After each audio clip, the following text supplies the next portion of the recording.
안녕하십니까. 우유사랑 유튜브를 운영하고 있는 김병철입니다. 오늘은요, 김호연 빙그레 회장 일가 체포해야 되는 거 아닌가 하는 제목으로 방송을 해보겠습니다. 조금은 과격하게 들릴지 몰라도 이 유튜브 내용을 끝까지 들어보신다면 결코 잘못된 제목이 아니라는 걸 아실 수 있을 겁니다. 장담합니다. 빙그레 김호연 회장에 대해서 먼저 조금 알아보고 가면 1955년 4월 29일생이고 원래 만 70세가 넘었고 충남 천안군 적산면 상등리에서 출생한 걸로 되어 있고 순천 김씨입니다. 성공회 교인이죠. 경기고등학교를 졸업했고 서강대학교, 연세대학교 행정대학원 박사학위도 가지고 있는 사람입니다. 서강대학교에서. 자녀로는 얼마 전에 경찰관 폭행으로 뉴스에 나왔던 빙그레 지금 사장이죠. 장남 김동완, 장녀 김정화, 빙그레 전무죠. 차남 김동만, 이렇게 슬하에 이남 일녀의 자녀를 두고 있습니다. 제 얘기가 맞는지는 모르겠지만 들리는 소문에 김승현 회장하고는 배다른 동생이라는 얘기도 있고, 이 사람이 군복무하던 도중 1981년도에 아버지 김종희 회장이 갑작스럽게 죽고 형 김승현하고 상속 분쟁 끝에 빙그레를 넘겨받았다. 그렇게 알고 있습니다. 지금 현재 주식회사 제때라는 회사가 개인 회사죠. 개인 회사입니다. 김호연 일가의 개인 회사인데 이게 원래 1998년도 1월 11일 날 본래는 선일물류라고 빙그레의 계열 회사였던 것 같아요. 그런데 이거를 김호연 씨한테 팔았습니다. 팔아가지고 김호연 씨가 100% 김호연 자녀들이 이제 이렇게 갖고 있고, 제때 매출이 2024년도에 1,000억 원이 넘어갔죠. 빙그레 회장 자녀가 100% 갖고 있는 기업이고, 제때는 빙그레와 혜태 아이스크림 등 특수 관계자들과부터 성장해 왔는데 1919년도에는 542억 원이 빙그레하고의 매출이고 2020년도에는 582억 원, 2021년도 672억 원, 2022년도 922억 원, 최근에는 1,000억을 넘어갔습니다. 그리고 이렇게 이제 성장하면서 배당도 많이 받아갔습니다. 2013년도에는 2억 7천만 원 정도 배당을 받다가 10년이 지나서는 지난해에 28억 5천만 원 정도로 늘었고, 이자들이 받아간 10년간의 배당금이 139억 원, 140억 정도 된다. 이런 기사가 있습니다. 오늘 이제 말씀드릴 내용은 좀 놀라운 얘기입니다. 왜냐하면 이렇게 빙그레가 제때를 이렇게 운영하고 있는 것은, 운영하면서 전적으로 특수관계인인 제때에다가 물류를 다 떠맡기고 있는데 이런 건 배임죄입니다. 그래서 여태까지 증거가 없었어요. 없었는데 2023년도에 주식회사 제때가 저를 명예훼손으로 고소를 하면서 수사하는 과정에 제때가 경찰에다가 빙그레하고 제때와의 물류 서비스 계약서를 제출하고 검사가 저를 벌금형으로 구형을 하게 되자 제가 정식 재판을 요구하면서 공개가 됐죠. 공개가 돼서 제가 이걸 입수를 했는데 이 제때와 빙그레와 제때의 물류 계약서는요.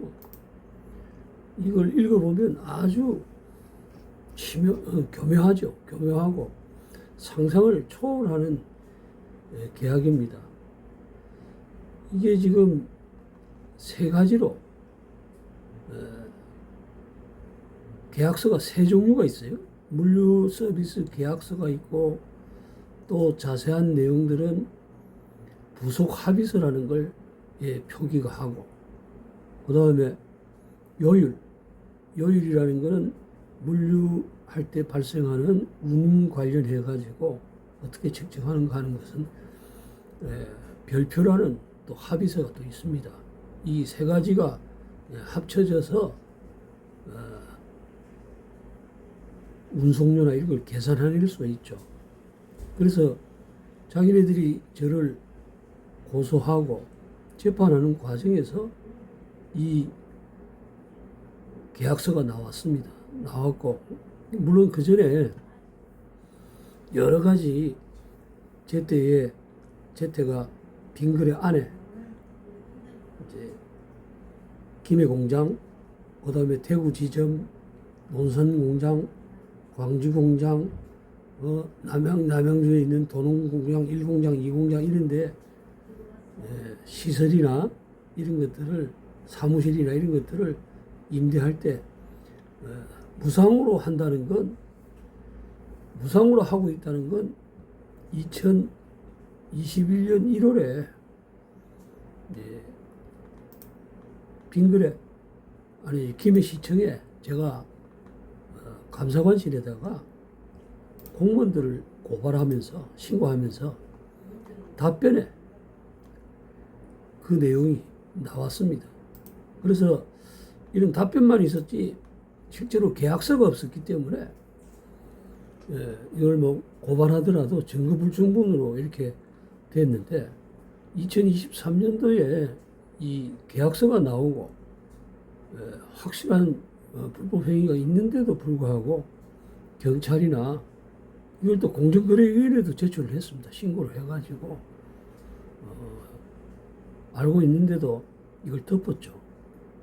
그래서 이제 제일 처음에 이제 말씀드릴 내용은 2021년도에 김해시청 감사관실의 답변서에 뭐라고 나오느냐면 김해시 한림면 고모로 768에 차고지 등록 현황을 확인한 결과 동주소지에는 주식회사 제때만 차고지로 등록되어 있음을 확인하였으며 하고 이 제때가 무상으로 화물자동차 65대를 차고지로 임대를 하는데 무상으로 임대를 하죠. 근데 이제 이게 일반 대지가 아니고 빙그레 공장 안에 있는 부설 주차장이라고 하는 겁니다. 주차장법에 의해서 만들어진 부설 주차장을 이제 법적으로 갖춰야 될 빙그레가 법적으로 갖춰야 될 법적 주차 대수를 초과하는 부분에 대해서 이제 임대를 하는 거기 때문에 주차장법에 따라서 이제 그 면적이 이제 계산이 되고 주차 대수나 이런 게 돼야 되는데 그런 건 나중에 말씀드리기로 하고, 이때 이제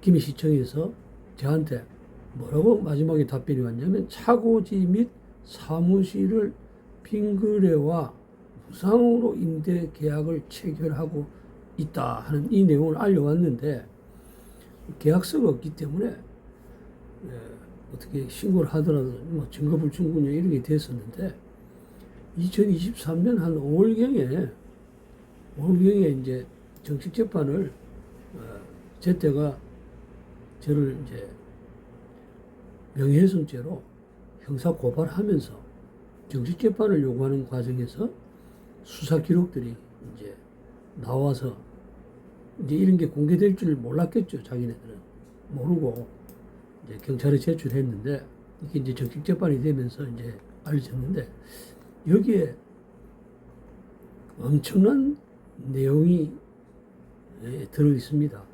들어 있어서 이걸 입수하고도 경찰이나 그다음에 공정거래위원회에서 일체 조사도 없고 2023년 5월에 공정거래위원회에 송주무관이라고 이 사람한테 이제 신고가 접수를 하니까 송주무관이 세종시에 저를 불렀어요. 신고인 조사를 한다면서. 그래서 자세한 내용을 얘기를 했죠. 얘기를 했더만, 그때 당시에는 뭐 조사를 하고 자기 자신도 놀라고. 근데 뭐 공정거래위원회 쪽에서 볼 때는 큰 회사가 매출액이 뭐 1조가 이제 간 넘어간 빙그레이기 때문에 그렇게 뭐 크게 생각을 안 하고 있다는 식으로 얘기를 하더라고. 얘기를 하는데, 그런데 이제 이 신고서를 받고 저를 이렇게 부르게 된 게 아주 수법이 상상을 초월하고 아주 질이 나쁘기 때문에 단속을 해야겠다는 식으로 하면서 조사를 했는데, 지금 2년이 다 돼 가는데 2년이 넘었죠. 넘었는데도 아무런 지금 기사도 없고 연락도 없고, 중간에 한번 연락이 왔었어요. 와가지고 계속 조사 중이라는 이제 내용이 있는데, 그러다 보니까 이게 이제 범죄 행위입니다. 제가 볼 때는 아주 큰 범죄 행위고 금액도 크고 하는 범죄 행위이기 때문에 일반인들은 상상을 못할 그런, 그래서 제가 오늘 빙그레와 제때가 체결한 물류 계약서가 한 번에 다 말씀드리기는 힘들고 나누어 가지고 일단 중요한 거 먼저 이제 말씀을 드려볼까 합니다. 이 주식회사 빙그레와 제때가 체결한 물류 계약서를 지금 보여드릴 건데요. 이제 2페이지에 보면은 1페이지하고 2페이지 사이에 4조하고 5조를 잘 보셔야 될 것 같아요. 그래서 이제 뭐 4조 보면은 물류 서비스의 범위라고 해서 범위를 정해놨습니다. 그래서 4조 1항을 보면 본 계약에 의하여 수급인이 수행해야 할 제3자 물류 서비스의 범위는 다음과 같다. 1. 도급인의 화물에 대한 운송, 보관, 하역. 빙그레의 화물에 대해서 제때가 운송해주고 보관하고 하역하는 일을 한다, 이 말이겠죠. 두 번째, 1호에 따른 업무 수행을 위한 도급인의 물류시설 관리. 빙그레의 물류 시설인 냉장시설, 냉동시설을 제때가 관리해 줘야 된다는 이런 얘기죠. 그러면서 이거를 마치 제때가 홈페이지 같은 데 들어가 보면 제때 홈페이지에는 자기네들 물류시설인 것처럼 그렇게 또 선전하고 있습니다. 그 다음에 세 번째, 물류 효율화를 위한 컨설팅. 요 세 가지가 물류 서비스의 범위라는 거죠. 가장 중요한 게 이 5조입니다. 5조는 서비스 요일이라는 건데, 운송료, 화주인 빙그레가 주식회사 제때의 운송회사인 주식회사 제때에게 지급하는 서비스 요율, 뭐 운송료가 되겠죠. 물류비용이 되겠죠. 물류비용에 대한 내용인데 참 충격적인 내용입니다. 그래서 먼저 5조 1항을 보면 제4조의 서비스에 대한 제반 요율은 부속 합의서상의 요율표에 의거한다. 그러니까 물류 계약서가 있고 그 다음에 부속 합의서라는 게 또 있어요. 그 다음에 부속 합의서가 있고 이 요율표라는 게 있는데 별표라고 하기도 하고 요율표라고도 하기도 하고 이렇게 된다. 그래서 한 군데 다 이렇게 기록한 게 아니고 혹시라도 문제가 생기면 적발되거나 하면은 그거 하기 위해서 한 3개를 나누어서 계약을 한 것 같아요. 오늘 근데 이제 이걸 경찰에 이제 제출을 했죠.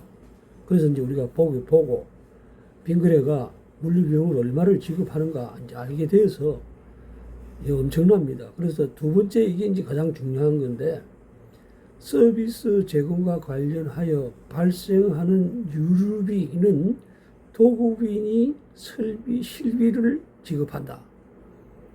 무슨 말이냐면 서비스를 제공할 때 유류비, 기름을 쓸 거 아니겠습니까? 차가 운행을 하고 막 이렇게 하면 기름을 쓰는데 그 기름값을 누가 도급인이 실비로 준다는 거예요.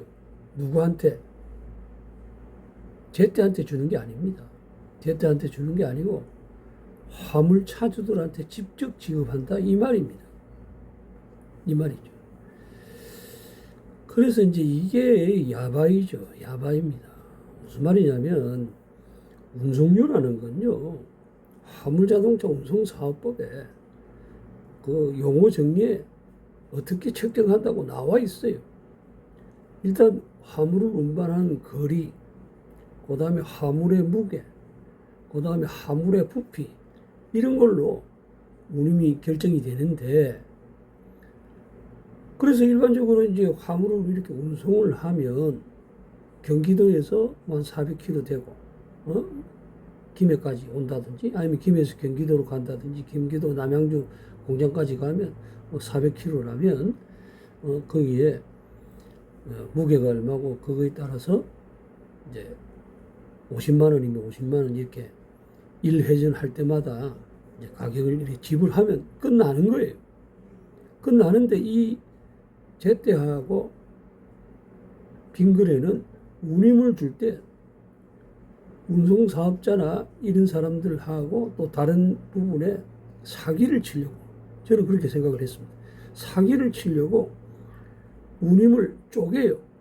지금 보시다시피 물류 서비스 비용을 나누어 가지고 뒤에 또 다른 운임이 나옵니다만은 나누어 가지고 그 중에 아니 그냥 물류비를 주면 되는데 유류비를 도급인이 실비로 지급한다. 빙그레가 유류비를 실비로 지급한다는 거죠. 그래서 이게 왜 이렇게 계약을 맺었냐면 제때가 직영주유소를 3군데 갖고 있습니다. 3군데 갖고 있고 그 다음에 이제 큰 차들 같은 경우에는 기름을 많이 쓰니까 이런 차들이 운송 계약을 체결하면요 이 제때가 구조 변경을 시켜가지고 그거는 자기네들이 돈을 내는 건 아니고 화물차주들한테 강제하죠. 구조 변경을 해서 연료통을 하나 더 달도록 400리터짜리 연료통을 하나 더 달도록 그건 왜 그러냐면 운송 계약에는 없습니다만은 다른 주유소에서 기름을 못 넣게 하기 위해서죠. 그럴 때 이제 그 정도만 알고 있었는데 이 계약서에 이렇게 나온 이유가 있어요. 좀 이따가 설명이 될 겁니다만은 그렇게 하고 계약서에는 없는데 주유소에 제때가 운영하는 직영주유소 3곳에서만 기름을 넣도록 그 다음에 기름을 넣으러 가면 주유소에 고시된 금액이 예를 들어서 1,000원이라면 경유가 1리터에 1,000원이라면 일반 소비자나 일반 화물자동차 영업용 화물자동차들도 1,000원에 기름을 팔아요. 파는데 제때하고 운송계약이 체결된 차가 주유소에 도착을 하면요, 신용 단말기를 조작을 합니다. 조작을 하면 단가가 바뀌어요. 그래서 한 1,100원 정도로 이렇게 바뀌게 되죠. 바뀌어가지고 일반 소비자들보다, 일반 영업 화물 자동차보다 더 높은 가격으로 기름을 팔죠. 그래 되면 이제 어떤 문제가 또 발생을 하느냐면, 같은 영업용 화물 자동차가 국가로부터 유가 보조금을 지급을 받는데, 이 지급받을 때는 리터당, 경유 사용 리터당 200 몇십 원씩, 뭐 180원씩 이렇게 정해진 금액을 받는데, 똑같은 20만 원어치 기름을 넣게 되면 경유의 리터량이 달라지고, 경유의 리터량이 달라지면 같은 주유소에서 기름을 20만 원어치를 넣을 때 일반 화물자동차, 영업용 화물자동차가 와서 넣으면 유가 보조금을 많이 받아가게 되고, 제때와 운송계약을 체결한 화물자동차들이 기름을 넣게 되면 유가 보조금을 작게 받게 됨으로 해서 제때라는 주유소가 유가 보조금을 부정수급을 조장하는 행위를 하고 있다는 것이죠. 그래서 이게 지금 신고가 되고, 지금 경찰에서 고발도, 지금 제가 고발장까지 써놓고 있는데, 변호사를 선임해가지고 이 문제는 이제 고발을 할 거고, 오늘 얘기는 그 얘기가 아니고요.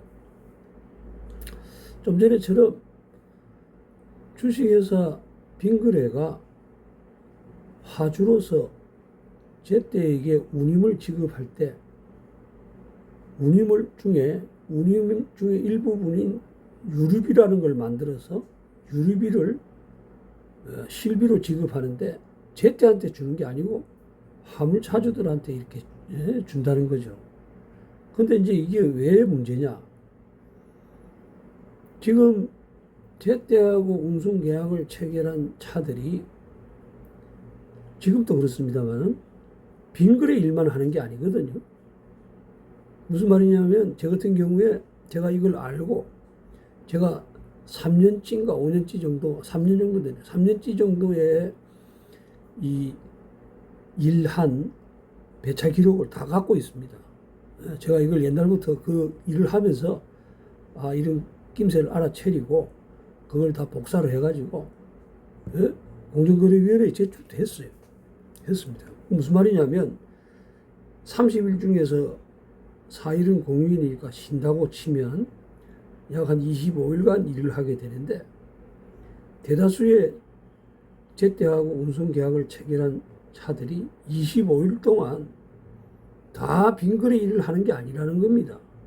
저 같은 경우에는 그 배차 기록을, 통계를 이렇게 내보니까 한 달에 5일 정도만 빙그레 일을 하고 20일은 다른 일을 합니다. 이게 지금 유류비를 도급인인 빙그레가 실비로 이렇게 지급을 하게 되면 100% 제때가 배차를, 빙그레를 했을 때 이게 가능한 얘기죠. 그러나 실제로는 그렇게 안 하니까 어떤 일이 생기느냐? 20일 동안은 기름값을 대주는 거예요. 빙그레가 자기 일을 하는 것도 아닌데 제때를 통해서 그 기름값이 뭐냐? 화물 차주들한테 가는 기름값입니다. 그래서 이제 이걸 하고 또 제때가 화물 차주들한테 사기를 치기 위해서 그 화물 차주들과 체결한 운송 계약서라는 걸 이렇게 보면 똑같은 방법을 씁니다. 어떤 거냐? 아까 전에도 말씀을 드린 것처럼 운임이라는 건 거리, 무게, 용적, 부피나 이런 걸 가지고 결정이 돼서 일회전 할 때 얼마 이렇게 주는 게 일반적으로 돼 있는데, 이 제때는 사기를 치기 위해서, 그 사기라는 게 이 사기가 아니고요, 유류비를 또 지급하는 방법에서 사기를 또 칩니다. 사기를 치는데 무슨 말이냐면, 유류비를 지급할 때 운송료를 화물차주들한테 지급을 할 때 기본 운송료, 그 다음에 도로비, 유류비 이렇게 세 개로 나누어요. 나누어서 제가 이제 15톤, 14.5톤 차량인데 14.5톤 차량은 15만 6천 원의 기본 운송료 플러스 운행을 할 때 도로비를 쓰니까 한 4만 원 정도 나오는 도로비 플러스 기름을 넣으면 그 기름값 해가지고 청구하면 주겠다. 이런 식으로 운송계약을 체결을 하죠. 체결하면 운송료를 기름을 싼 주유소에 가서 넣으면 돈을 작게 줘도 되는데 자기 주유소로 제때가 직영으로 운영하는 주유소에 오게 해서 단말기를 조정해서 유가를 올리거든요. 올리면 자기네들이 지급하는 돈이 많아지는데 그 많아지는 게 아니라는 거예요. 왜? 이 계약서를 보면 이 유류비는 누가 주는 거다? 빈거래가 주는 거다는 얘기죠. 그러면서 5일간만 빈거래 일을 하고 20일은 다른 회사 일을 하죠. 다른 회사 일을 하면 어떤 일이 생기느냐? 일단은 기름값은 빈거래로부터 공짜로 받고, 그게 이제 기사들한테, 화물차주들한테 들어갈 기름값 공짜고, 그러면 도로비하고 기본 운송료만 주면 된다는 얘기거든요. 그러니까 어떤 일이 생기느냐? 차를 무조건 하고 낮은 운임이라도 일을 하게 되면 기름을 쓰면서 기름을 써서 판매를 하면서 이익을 보고, 또 높은 단가로 그 기름은 빈거래가 주기 때문에 이익을 보고, 이러다 보니까 무조건 차를 돌립니다. 낮은 운임이라도. 왜? 다른 화물차주들이나 이런 사람들은 운임이 낮으면 운송을 안 잡죠. 배차를 안 잡고. 우리 배차 앱이 있거든요. 그런 앱에 안 잡고 하는데, 제 때는 그 기름값을 빈거래가 돼주기 때문에 낮은 운임에도 일을 시켜야 되죠. 일을 시키면 또 기름도 팔고 거기서 계속해서 이익이 발생을 하니까. 그리고 또 화물차주들한테는 배차를 하면서 생기는 또 차익이 크거든요. 차익이 크기 때문에 이런 여러 가지 이익이 발생을 하다 보니까 이제 이렇게 한다는 거죠. 하는데, 그러면 이게 지금 어떤 문제냐? 차가 몇 대 정도 되느냐? 이거를 보면 지금 현재 서류상으로 나와 있는 김해에는 65대가 허가가 받아져 있고, 제가 파악한 바로는 약 한 200대가 넘어요. 200대가 넘은 차량들이 이제 이렇게 하고, 이런데 일반 주유소하고 달리요, 김해에 있는 제때 주유소는요, 전국에서 기름 판매량 1위입니다. 이건 제 얘기가 아니고 자기네들이 그렇게 자랑을 하기 때문에 알고 있는 건데, 이런 식으로 하다 보니까 결론적으로는 빈거래가 돈을 일을 하지도 않았는데, 그래서 지금 기사에도 이렇게 나옵니다만은 매출액을 이렇게 보면 2019년도에 542억 원, 그 다음에 2020년도에는 빈거래하고 물류 비용이 계약 체결해서 받아간 제때 돈이 2020년도에는 582억 원, 672억 원 이래, 2022년도에는 922억 원 이렇게 되는데, 이게 아니라는 거예요. 실제로 제가 볼 때는 이 100억 이상이 부풀려진 거다. 왜냐? 이 기름값이 빈거래 일을 하는 데 쓰는 게 아니고, 빈거래가 무조건 다 지급을 하는 거기 때문에, 어떻게 이제 이런 식으로 유류비로 지급을 하게 되면 문제가 알 수가 없지. 기름을 예를 들어서 만땅을 채워가지고 썼다가 다음 만땅을 넣는데, 다른 일을 하면 빈거래 일한 거하고 다른 일한 거하고 구분을 할 수가 없죠. 그래서 실제로 주유소에서 빈거래 직원들이 이렇게 제때 직원들이 얘기를 하는 게, 이거는 빙거래에서 지급하는 돈이라고 이렇게 얘기를 알고 있고, 그 다음에 이 계약서를 보니까 유류비를 도급인인 빙거래가 실비로 지급한다는 내용이기 때문에 그 말이 많습니다. 그러면 이제 이렇게 이런 것처럼 빙거래 돈을 이렇게 빼먹으면 이거는 배임죄죠. 20년 이상 엄청나게 그 기사에도 그래서 이런 돈을 모아가지고 혜태 아이스크림도 인수하고 하지 않았나 그런 생각을 하고 그래서 이런 것들을 제가 말씀드린 것처럼 증거 자료가 있기 때문에 이러하면 체포돼야 되는 내용입니다. 그래서 오늘 제목을 빙거래 김우현 회장을 체포돼야 되지 않느냐, 체포하는 게 맞는 게 아닌가 하고 이렇게 제목을 정한 겁니다.